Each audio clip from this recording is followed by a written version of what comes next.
খারাপ সময় কিছু মানুষ নিজে ভেঙে যায় আর কিছু মানুষ রেকর্ড ভেঙে দেয়।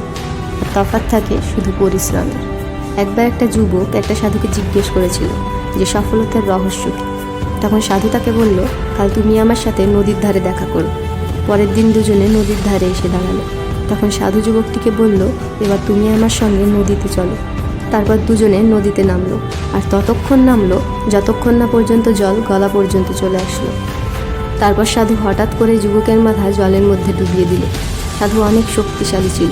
বের হওয়ার জন্য যুবকটি অনেক চেষ্টা করলো, অনেক লড়াই করলো, কিন্তু তারপরেও বের হতে পারল না। আর সাধুও তাকে ততক্ষণ ছাড়ল না যতক্ষণ না পর্যন্ত যুবকটি তার শরীরের সবটুকু শক্তি লাগিয়ে দিল।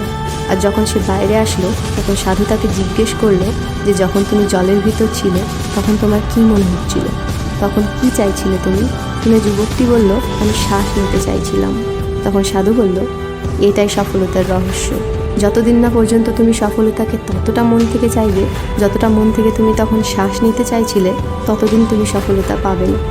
যোদ্ধা যখন তুমি একা শুধু একটা জিনিসের দিকেই ফোকাস রাখবে, তুমি তখনই সেই জিনিসটা অ্যাচিভ করতে পারবে। বাচ্চাদের থেকে শিখো। তারা না পাস্টে বাঁচে আর না ফিউচারে, ওরা সব সময় প্রেজেন্টে বাঁচে। ওরা যদি কোনো জিনিস চায় তো ওরা ততক্ষণ জিতে অটল থাকে যতক্ষণ না পর্যন্ত সেটা পেয়ে যায়। যাই হয়ে যাক না কেন, চেঁচিয়ে কান্না করে রাগ দেখিয়ে ওরা সেটা পেয়েই ছাড়ে। ওদের মতোই আমাদের মনেও এমন জেদ তৈরি করতে হবে, কারণ সফলতা পাওয়ার জন্য ফোকাস অনেক বেশি দরকার।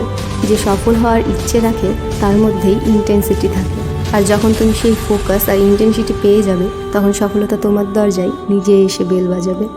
হ্যাঁ, আবারও বলছি, খারাপ সময় কিছু মানুষ নিজে ভেঙে যায় আর কিছু মানুষ রেকর্ড ভেঙে দেয়।